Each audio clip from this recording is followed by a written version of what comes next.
मंडप में एक शोर उठा। सभी लोग दुल्हन को खोजने लगे। सभी पूछ रहे थे, दुल्हन कहाँ गई? उसने विधि को रास्ते से हटाने के लिए कोई प्लान सोचना शुरू किया। विधि अपने मम्मी पापा की छोटी बेटी थी। बड़ी बेटी सोनल का विवाह गांव के ही एक लड़के से हो गया था। विधि गांव के कॉलेज में पढ़ रही थी। कॉलेज जाते आते उसे अपने ही कॉलेज के एक लड़के कमलेश से प्यार हो गया। कमलेश दूसरी जाति का था। ग्रेजुएशन करने के बाद विधि का रिश्ता खोजा जाने लगा। पापा ने एक लड़के को पसंद किया।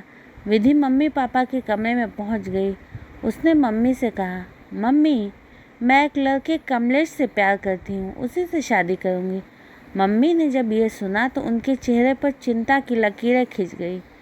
जब उन्हें यह पता लगा कि विधि का प्रेमी दूसरी जाति का है, उन्होंने विधि से कहा, विधि, तेरे पापा जात पात को बहुत मानते हैं, वे कभी इस रिश्ते के लिए तैयार नहीं होंगे। लेकिन विधि अपनी बात पे अड़ी रही। जब विधि के पिता को पता चला तो उन्होंने साफ कह दिया, ऐसा कभी नहीं हो सकता, मैं जहाँ चाहूँगा वही विधि को शादी करनी होगी। उन्होंने तुरंत विधि का रिश्ता अपने पसंद किए हुए लड़के से तय कर दिया। विधि की एक नहीं चली।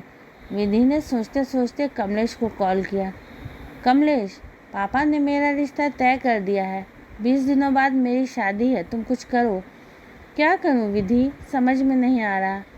कुछ तो सोचो कमलेश, मैं तुम्हारे बिना नहीं रह सकती। कमलेश ने कहा, रुको, मैं कुछ सोचता हूँ। इसी तरह दिन बीत गए। शादी का दिन आ पहुँचा।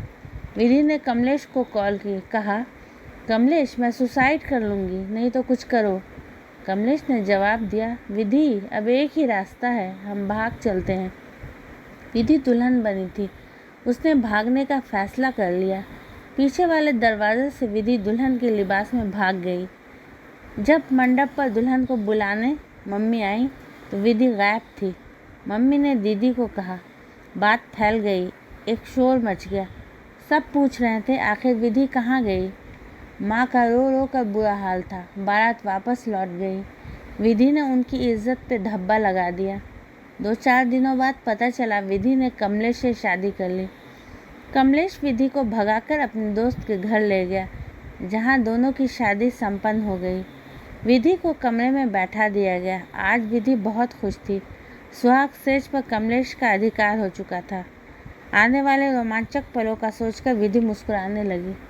थोड़ी देर बाद कमलेश अंदर आया तो विधि की आंखों में चमक बढ़ गई। कमलेश ने विधि की तारीफ करते हुए कहा, आज तो चांद ज़मीन पर उतर आया है। विधि अपनी तारीफ सुनकर लाजवंती हो गई। कमलेश ने विधि का हाथ थामा और कहा, कुछ कहो विधि। विधि ने पूछा, कमलेश, तुम मेरा ज़िंदगी भर साथ निभाओगे ना? कमलेश ने कहा, हाँ, तुम ही मेरा प्यार हो। मेरा तुम्हारा साथ 7 जन्मों का है। कमलेश को अच्छी जॉब शहर में हो गई। विधि कमलेश के साथ शहर आ गई। दिन खुशी से बीतने लगे। कभी कभी माँ बहन की याद उसे उदास कर देती। 6 महीने बीतने पर कमलेश का स्वभाव थोड़ा बदला सा लगने लगा। विधि ने पूछा, कमलेश, क्या बात है, आजकल तुम उखड़े उखड़े से हो? कमलेश ने जवाब दिया, नहीं, ऑफिस का टेंशन है। कमलेश लंच आवर में इनाया से बात कर रहा था। दोनों आंखों में आंखें डाले मगन थे। फ़ोन की घंटी ने कमलेश को डिस्टर्ब कर दिया। उसने कॉल उठाया तो विधि की कॉल थी। वही सवाल, तुमने खाना खा लिया? उसने जवाब दिया, हाँ, अभी मैं बिज़ी हूँ। यह कहकर कमलेश ने कॉल डिस्कनेक्ट कर दिया। इनाया ने पूछा, किसकी कॉल थी? कमलेश ने बताया, विधि की कॉल थी।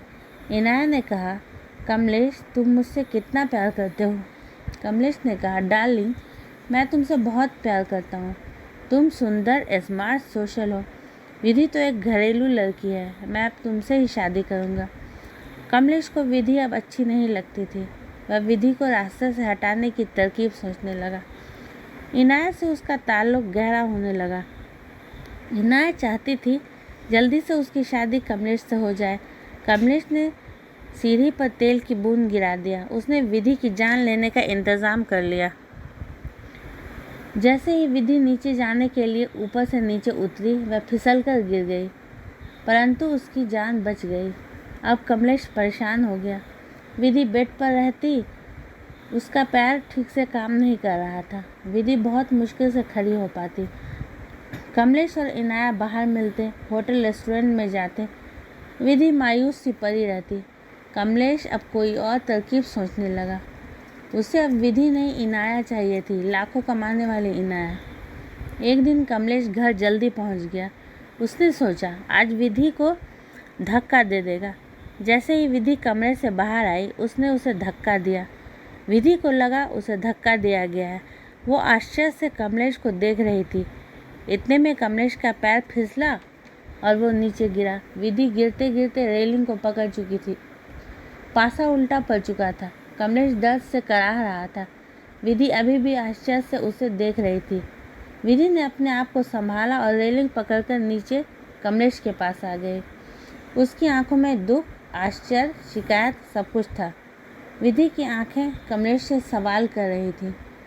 जोर से कराहने की आवाज़ से विधि की तंद्रा भंग हो गई। उसके सामने उसका प्यार करा रहा था, जिसके लिए उसने घर छोड़ दिया था।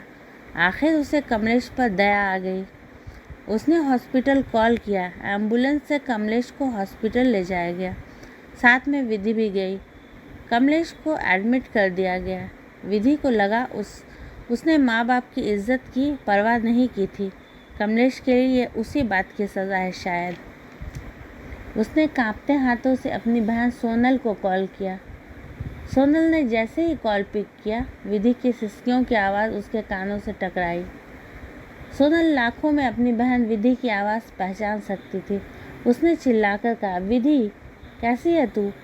विधि ने रो रो कर उससे अपने किए की माफ़ी मांगी। उसने सब कुछ बताया जो अचानक उसके साथ बीत गया था। शाम तक सोनल उसके पास हॉस्पिटल में थी। उसने विधि का ट्रीटमेंट शुरू करवाया। दूसरे दिन विधि और सोनल आईसीयू में कमलेश को देखने जाने लगी।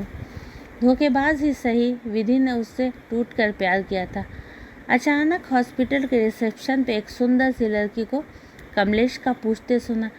दोनों ठिठक कर रुक गई। जब वह लड़की आगे बढ़ी, विधि ने उस लड़की से पूछा, आप कमलेश की कौन हैं? लड़की ने तुरंत जवाब दिया, मैं कमलेश की प्रेमिका, उसके होने वाले बच्चे की माँ, उसकी होने वाली पत्नी इनाया हूँ। यह सुनकर जैसे विधि को सब समझ में आया। कमलेश उसे रास्ते से हटाकर इनाया को अपनाना चाहता था। दुख जैसे उसके कलेजे को चीर रहा था। कमलेश का संबंध बिना विवाह किए ही उस लड़की से है।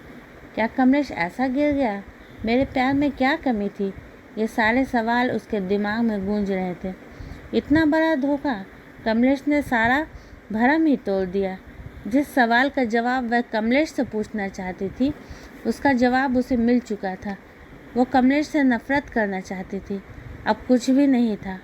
डॉक्टरों ने कमलेश को 10 दिन बाद डिस्चार्ज कर दिया।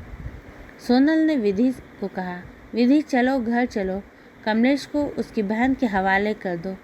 उसकी बहन को खबर कर दो वो इसे ले जाए। अब ये चल नहीं सकता। इसने तुम्हारी जान लेने की कोशिश की थी। ये तो नफ़रत के काबिल भी नहीं। विधि चुप थी, जैसे किसी फैसले पर पहुंच रही हो। उसने कमलेश को अपने साथ रखने का फैसला किया। कमलेश की सरकारी जॉब थी, उसे पेंशन आने लगा।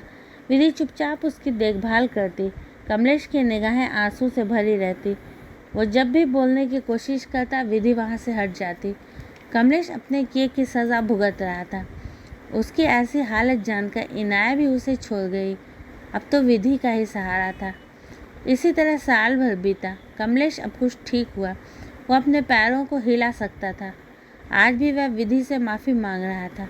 विधि उठकर जाने लगी तो उसने विधि का हाथ पकड़ लिया। रोते हुए बोला, विधि मुझे माफ़ कर दो, नहीं तो मुझे जहर दे दो। मैं ये सज़ा नहीं काट सकता। मुझे अपने पास जगह दे दो। उस रात जाने क्या हुआ, विधि उसकी आगोश में समा गई। वह अपने दिल को उसे माफ़ करने के लिए मनाने लगी।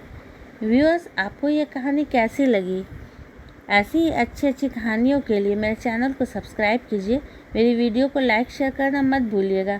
अगली वीडियो तक के लिए अलविदा। Thanks for watching.